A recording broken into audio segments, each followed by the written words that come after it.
Assalamualaikum warahmatullahi wabarakatuh. Halo Simperia, para penikmat siniar misteri.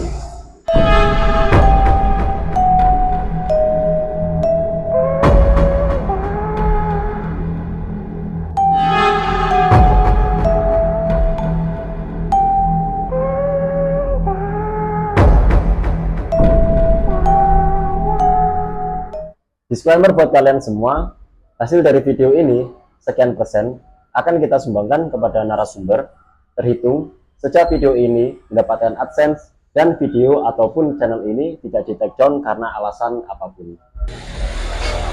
Oke, langsung saja. Di episode kali ini, saya bersama narasumber dengan Mas Fandria, dengan Mas Fandria. Beliau merupakan salah satu caleg di salah satu daerah di Jawa Timur. Beliau nanti akan menceritakan pengalaman spiritual yang pernah beliau alami ketika sedang nyalek. Mungkin sebagian kalian bertanya, nyalek kok ada pengalaman spiritual? Oke, kita kembali lagi. Kita ini di Indonesia. Indonesia itu sangat syarat dengan mistisme dan leluhur. Oke, langsung saja kita ke Mas Fandria. Oke. Jadi gini Mas, kita tahu sendiri ya, di Indonesia itu kan sangat syarat dengan mistisme dan aktivitas dan kepercayaan spiritual yang sangat kental. Nah, saya juga sering tahu ketika ada orang yang nyalek, misal pengen jadi apa, itu memang mendatangi tempat-tempat yang sakral. Tempat yang sakral itu buat kalian semua, jangan dipikir kalau orang datang ke tempat yang sakral di makam siapa, syekh siapa, atau makam sesepuh siapa, itu ke situ terus minta ke makam, enggak.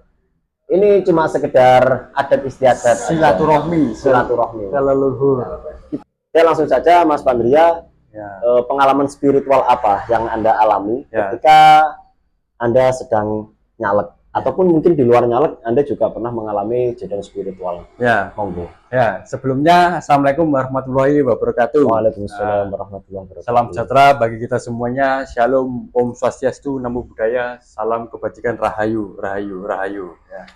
Pertama-tama ini saya mau menceritakan hal spiritual yang saya alami waktu saya sebagai calon legislatif di salah satu partai di Indonesia lah, di Nganjuk lah. Itu setahu saya salah satu partai terbesar ya. Oh iya, salah satu partai terbesar ya. Nah itu penunjukan langsung dari kantor soalnya. Kebetulan saya suka hal-hal yang spiritual, jadi mengagumi budaya leluhur, sowan ke leluhur. Kebetulan saya punya teman yang bisa membimbing saya ke hal-hal yang begitu, yang spiritualis gitu ya. Jadi intinya begini. Jadi nggak asal Mas ya, nggak asal sampean. Nggak asal aku langsung gitu, nggak asal gitu. Ya awal mulanya ya saya diajak sama temen. Awal mulanya saya diajak sama temannya. Diajak sama teman. Itu mengunjungi salah satu tempat sakral di Nganjuk gitu ya? Ya, salah satunya ya yang Kanjeng Jimat yang ada di Kecamatan Brebek. Ya yang perlu kalian tahu, Kanjeng Jimat itu adalah bupati pertama di Kabupaten Nganjuk. Kabupaten Nganjuk. Kabupaten Nganjuk. Kalian bisa cari di Google yang Kanjeng Jimat. Di Kanjeng Jimat, di Masjid Al-Mubarak. Masjidnya namanya Masjid Al-Mubarak. Jadi di situ, di Masjid Al-Mubarak itu di belakang ada makamnya itu makam leluhur yang dulu Babat Alas Kabupaten Nganjuk, Kadipaten Nganjuk. Terus ini ada sedikit cerita ini. Ini itu kan sebenarnya pusat dari Kabupaten Nganjuk itu bukan di Kecamatan Nganjuk kan? Bukan. Pusatnya kan ada di Brebek. Di Kecamatan Brebek ya. Makanya saya pengen sowan ke leluhur yang notabene-nya beliau adalah sesepuh Kabupaten Nganjuk gitu loh. Minta petunjuk lah Iya. silaturahmi ke leluhur. Di Kanjeng Jimat situ Mas. Kanjeng Jimat itu. Di Kanjeng Jimat. Awal mulanya ya ke situ saya sowan, ngirim Al-Fatihah, Zikir doa di zikir situ. berdoa, supaya pencalekan itu Ya, kajatnya sampai itu nanti direstui juga, terus diberi kelancaran gitu. diberi kelancaran, istilahnya diberi ketenangan jiwa, batin, itu yang intinya begitu kan. Karena di dunia perpolitikan itu ya itu yang perlu yang kita apa? Iya, ngolah mental, ngolah mentalnya itu ya, ya. kita harus siap mental gitu. Makanya soalnya ke leluhur. Awal mulanya saya sowan ke Kanjeng Jimat. Begitu saya mengirim beliau Al-Fatihah supaya sukmo saya sama arwah beliau yang ada di sana itu bisa berkomunikasi lah istilahnya biar beliau ngasih petunjuk lewat mimpi, intinya begitu. Terus begitu saya sowan di situ kan, nah di situ sangat tenang, batin saya sangat tenang, karena itu saya berpikir wah bahwa arwah sukmo saya itu berarti diterima di situ. Jadi di hati itu adem, tenang, gitu ayem gitu loh. Begitu juga di situ, saya kirim doa, terus akhirnya saya sama teman saya yang ahli spiritual itu diarahkan ke sana, ke Mbah Ngaliman. Oh, tapi gini Mas, ketika sampean di makam Kanjeng Jimat itu, apakah ada kejadian astral mendengar, melihat atau mendapatkan wangsit apa gitu? Lah, ini yang waktu di Masjid Kanjeng Jimat itu, di makamnya Kanjeng Jimat itu ada sosok warna putih seperti Sunan lah. Oh, sosok putih. Ya, putih gitu. Seperti ulama gitu. Ya, ulama ya. Ya putih. Yang ada sosok hitam yang sebelah kanan saya gitu. Oh, berarti sosok putihnya itu ada di sebelah kiri. Kiri. Sosok hitamnya ada di sebelah kanan. Nah, itu ketika sampean sedang riyadoh lah. Ya, istilahnya berdoa lah. Berdoa waktu di dekat makamnya Kanjeng Jimat itu. Itu mereka ngapain, Mas? Apa ya? Ya cuma diam aja gitu. Melihatkan mungkin sosok itu loh. Ya, itu loh. Ya, mungkin kayak gini ya. Mungkin mereka ingin menunjukkan eksistensinya bahwa di sini itu ada saya. Ya, mungkin bisa jadi begitu. Tapi sosoknya ada dua, satu putih. Ada dua, yang satu hitam, yang satu putih gitu loh. Nah, itu. Itu ya nggak di luar nalar pikiran saya tuh. Soalnya waktu itu di situ cuma sampean sama temennya aja. Ya, sama temen aja. Tiba-tiba kok ada lagi gitu kan. Ada lagi. Ya, itu. Tapi nggak mengganggu ya. Nah, ya cumanya melihatkan lah. Mungkin bisa jadi berinteraksi lah mungkin. Mungkin bisa jadi berinteraksi. Menunjukkan diri bahwasanya di sini ada saya gitu. Ya minimal ya apa ya? Mungkin beliaunya welcome lah. Ingin menyambut mungkin selamat datang. Ya kan lagi pula kan tujuan sampean ke situ kan juga baik. Ya baik kan untuk istilahnya silaturahmi, ngirim doa, minta izin dengan tujuan nanti juga buat masyarakat. Ya masyarakat Kabupaten Nganjuk itu khususnya. Gitu loh. Terus setelah dari situ diajak kemana lagi? Diajak ke Ngaliman. Itu satu waktu atau beda hari? Satu waktu. Okay. Habis itu diajak ke sowan ke Mbah Ngaliman. Mbah Ngaliman kan ada dua. Ya saya yang Mbah Ngaliman yang pertama, yang makamnya di bawah itu, atau yang paling yang katanya orang-orang itu paling tua lah kan. Nah, paling tua kan itu. Sedikit informasi juga, Mbah Ngaliman itu juga salah satu sesepuh yang ada di Kabupaten Nganjuk. Bahkan nama Mbah Ngaliman itu sekarang jadi daerah yang namanya Ngeliman. Ngeliman Kecamatan Sawan.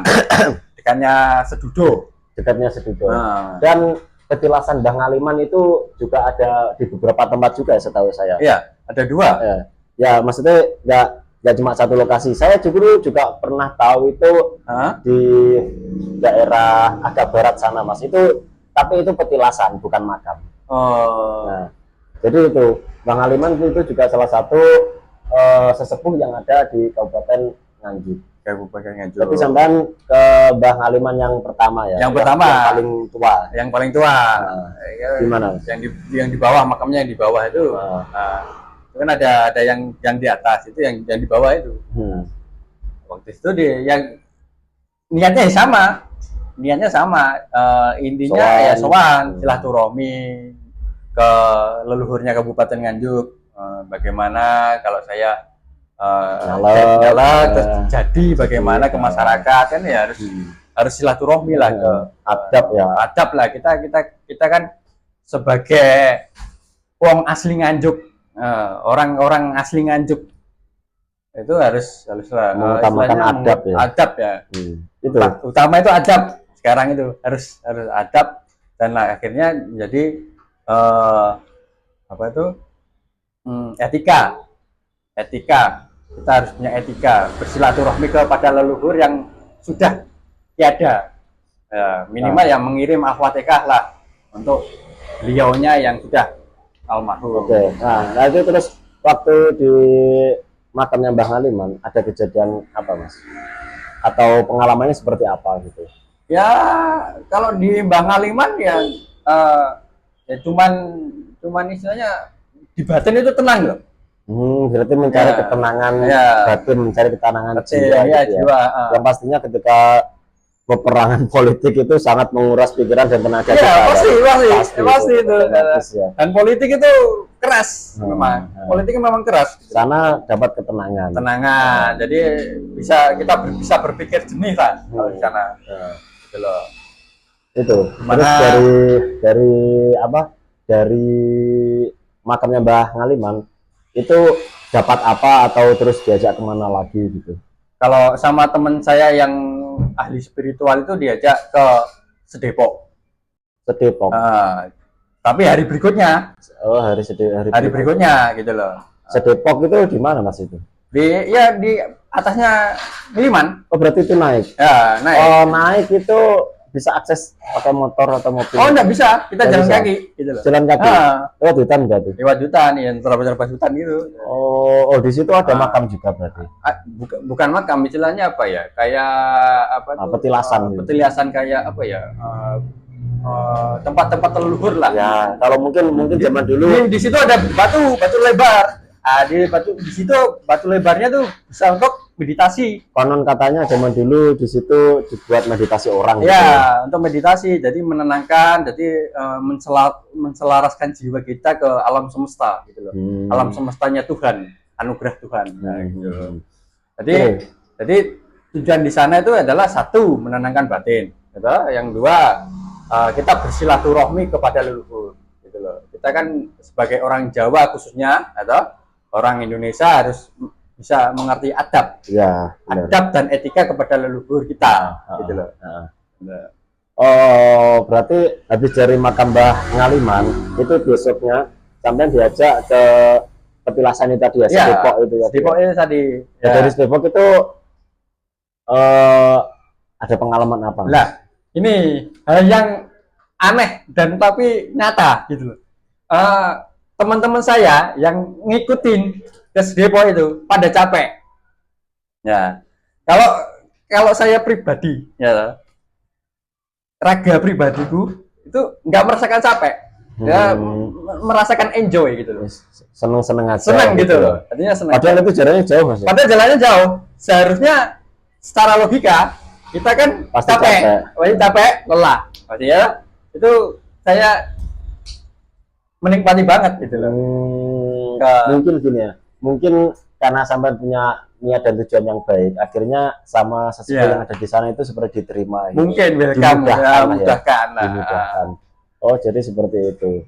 Terus ada lagi nggak kejadian setelah dari situ mungkin dapat wangsit atau dapat apa gitu, atau sampai diajak lagi kemana? Lah habis itu saya diajak ke Candi Lor. Candi Boto. Tapi sebelum itu saya pulang, tiba-tiba pulang dari rumah itu ada kejadian mistik yang sangat di luar nalar pikiran gitu loh. Nah, sedikit info juga, Candi Boto atau Candi Lor itu merupakan candi yang dibuat oleh Empu Sindo. Nah, Empu Sindo itu adalah salah satu prajurit punggawa. Ini mohon maaf ya kalau saya ada kekeliruan. Dari informasi yang saya tahu sejauh ini, itu adalah salah satu punggawa atau empu yang ada di kerajaan Majapahit.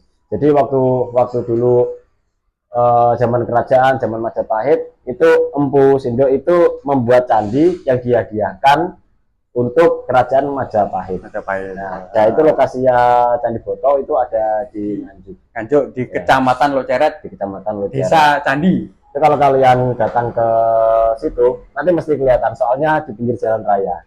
Itu candinya pakai bata, terus ada pohonnya. Pohonnya menjulang. Dulu seingat saya juga pernah dibuat acara uji nyali kayaknya. Ya, di situ. Uji nyali gitu loh. Ada ular atau ada apa nih. Nah, ini pengalamannya sampean. Ya, ini sebelum saya di Candi Lor itu ya. Waktu kisah misteri di rumah, tiba saya pulang dari rumah, itu berarti setelah dari Depok. Setelah dari Depok, mungkinlah ada sosok-sosok yang ikut ke saya gitu loh. Itu pulang dari rumah, tiba-tiba kan saya kan tidur, gitu. Itu di kamar. Pulang sampai rumah istirahat tidur, gitu. Nyalakan AC, gitu. Nyalakan AC. Nah, habis itu kok tiba-tiba itu AC itu mati sendiri. Padahal nggak di timer. Padahal timernya tuh normal, nggak ada timer gitu. Padahal nggak di timer. Nggak di timer, terus saya kan heran gitu loh. Kok nggak mungkin lah, gitu. Mungkin konslet ya, mungkin gitu. Terus saya panggil teknisi AC, saking saya pengen penasaran gitu loh. Nah, manggil teknisi AC, terus tak jalan, oh AC-nya normal mas, oke. Berarti kesimpulannya berarti ada sosok leluhur yang ngikut sampai ke rumah gitu loh. Mungkin gitu. Dan disuruh bangun sebelum subuh. Oh, berarti itu sampean kebangun itu gara-gara mungkin ngerasain panas ya. AC-nya mati ya. Apa mungkin itu suruh beribadah gitu? Nah, mungkin bisa jadi ada diingatkan para leluhur mungkin gitu. Jadi itu niatnya sosoknya itu positif ya. Ya, gitu makanya. Itu kejadian yang sangat ini baru pertama kali. Baru pertama kali seumur hidup waktu tinggal di kejadian aneh itu di rumah ya. Di rumah itu. Nah, terus itu kejadiannya yang di mana? Candi Boto. Ya. Candi Boto itu berarti setelah runtutan dari Kanjeng Jimat, terus dari Makam Mbah Ngaliman, terus dari Sedepok, terus sampai rumah diusilin itu dari ya, bukan diusilin, diingatkan lah ya, diingatkan. Terus selanjutnya itu kan yang dari cerita sama tadi di Candi Boto itu gimana? Di Candi Boto. Nah, kan teman saya kan bilang, oh ini ada sesepuh lagi yang perlu dikunjungi lah. Istilahnya kita harus sowan ke sana. Nah, ya itu di Candi Lor itu, Candi Boto namanya. Nah, di Desa Candi, Kecamatan Loceret, Kabupaten Nganjuk tepatnya. Nah, itu gimana kejadiannya seperti apa? Nah, waktu itu saya ke sana. Ya niat saya kan cuman silaturahmi ke leluhur. Kirim doa, kirim Al-Fatihah ke leluhur sana. Kebetulan di sana ada makam sosok Eyang Kerto dan Eyang Kerti di sana. Oh, berarti itu perempuan dan laki-laki. Itu satu pasang. Satu pasang. Itu mungkin bisa jadi. Oh, berarti Eyang Kerto dan Eyang Kerti itu zaman dulu itu emang manusia gitu ya? Ya. Pernah hidup di zamannya. Hidup di zamannya, atau mungkin penjaga kawasan situ mungkin bisa jadi. Saya kan juga nggak tahu gitu. Mungkin bisa jadi begitu. Terus saya sowan ke sana, kirim Al-Fatihah. Ya. Terus dibawakan bunga-bunga sama teman saya yang istilahnya apa ya, yang pintar spiritual itu kan, ya buat nyekar lah. buat nyekar. Nyekar. Kembali lagi itu bukan syirik, bukan Itu ya. bukan. Itu Jadi nggak meminta ke situ, enggak. bukan, ini cuman silaturahmi. Jadi kita harus sowan lah ke leluhur kita. Terus gitu loh. gimana? Dari situ saya ngirim Al-Fatihah, terus kejadiannya nggak di situ. Kejadiannya nggak di situ. Cuman selesai dari situ. Saya diimpikan. Berarti waktu pulang ke rumah, dari rumah ya? Dari rumah diimpikan suruh ngambil kelapa gading. Kelapa gading itu kelapa yang kuning itu ya? Kelapa yang kuning itu. Kelapa gading yang ngambilnya di mana, Mas? Yang di Candilor. Oh, berarti di lokasi Candilor. Di lokasi Candilor. Ada kelapa, ada pohon kelapa gading itu. Suruh metik itu. Itu sosok yang nyuruh metik itu sosoknya gimana? Waktu di mimpi? Ya kayak pakai belangkon sama apa gitu loh.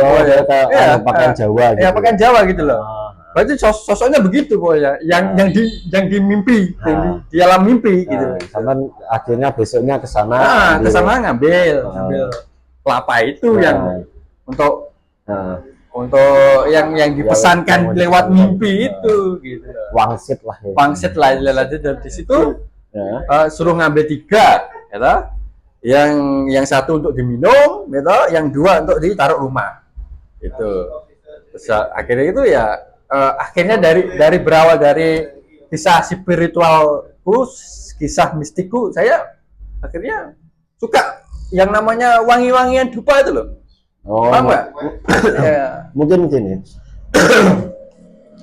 Mungkin karena beberapa lokasi yang sampean kunjungi itu di situ sering dikasih dupa. Akhirnya jadi sudah terbiasa dengan terus kok enak gitu loh. Jadi dari kebiasaan itu mungkin aku suka akhirnya. Oh, berarti di kejadian yang ada di Candi Boto itu sampai dapat wangsit harus ngambil kelapa gading 3 buah. 3 buah. Satu diminum, yang 2 ditaruh di rumah. Oh, ditaruh di rumah. Oh, jadi pengalaman spiritual waktu nyalek itu seperti itu, Mas. Iya. Itu membuat sampai sekarang jadi suka sama hal yang spiritual gitu. Iya, spiritual. Kalau spiritual itu memang kita kan hidup di Indonesia khususnya kan. Di Jawa kita kan orang Jawa ya. Mau tidak mau kita kan ya kehidupan kita kan dikelilingi spiritual. Kalau kita beribadah kepada Tuhan, kita beribadah kepada Allah kan, kita kan ada kaitannya dengan spiritual juga, gitu loh. Jadi seperti itu, Mas ya. Pengalaman horor, pengalaman mistis ya, pengalaman spiritualnya ketika Anda sedang nyalek. Ya. Main ngeri juga ya. Bayangin kalian lagi doa di tempat leluhur gitu. Iya. Terus didatangi sama 2 sosok. 2 sosok gitu. Takut nggak tuh? Oh, jadi seperti itu, Mas. Tapi dari pengalaman spiritual itu membuat jiwa dan mental sampean itu jadi lebih tenang. Lebih tenang. Itu tujuan saya gitu loh. Tujuan saya itu. Jadi kalau kita mendekatkan diri kepada leluhur, kita sowan ke leluhur gitu, pasti kita mau tidak mau leluhur akan mengarahkan kita lewat sukmo kita, gitu loh. Jadi berarti mengarahkan ojo rene loh, jangan ke situ. Nanti arah ini lebih baik daripada ke sana. Nah, gitu loh. Intinya begitu. Sowan leluhur itu begitu. Kita kirim Al-Fatihah ke leluhur kan, mereka yang ada di sana senang gitu loh. Ibaratnya kalau kata orang Islam itu kita ngasih makanan gitu loh. Iya. Ngasih. Ya, jadi kembali lagi kalau dalam Islam itu nggak ada yang dibutuhkan orang yang sudah meninggal kecuali doa.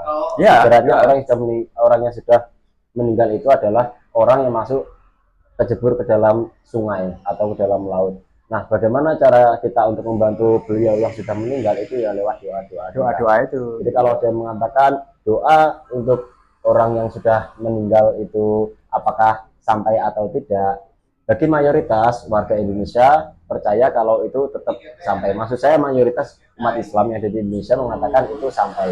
Kalau ada yang mengatakan tidak sampai, disuruh coba aja. Nah, ini cuma kita bercanda aja. Jadi seperti itu. intinya ya dari pengalaman spiritual Mas Pandria ketika nyalek, kita dapat ambil sisi positifnya, mengedepankan Adab, adab, mengedepankan Etika. etika, jadi kita nggak asal, Gak terus asal mencari ketenangan jiwa Jiwa. itu dengan mendekatkan diri kepada Leluhur. kepada leluhur, dan leluhur. pastinya kepada Allah. Allah Subhanahu wa taala. Subhanahu wa ta'ala. Jadi Intinya lagi- kita bertauhid kepada Nah, oke, terima kasih para Sinteria sudah menonton video kali ini. Semoga apa yang disampaikan Mas Pandria bisa bermanfaat dan semoga video ini bisa menghibur kalian. Sampai jumpa di episode selanjutnya. Wassalamualaikum warahmatullahi wabarakatuh. Om Santi Santi Om Namaste. Salam kebajikan. Rahayu Rahayu Rahayu. Terima kasih Mas.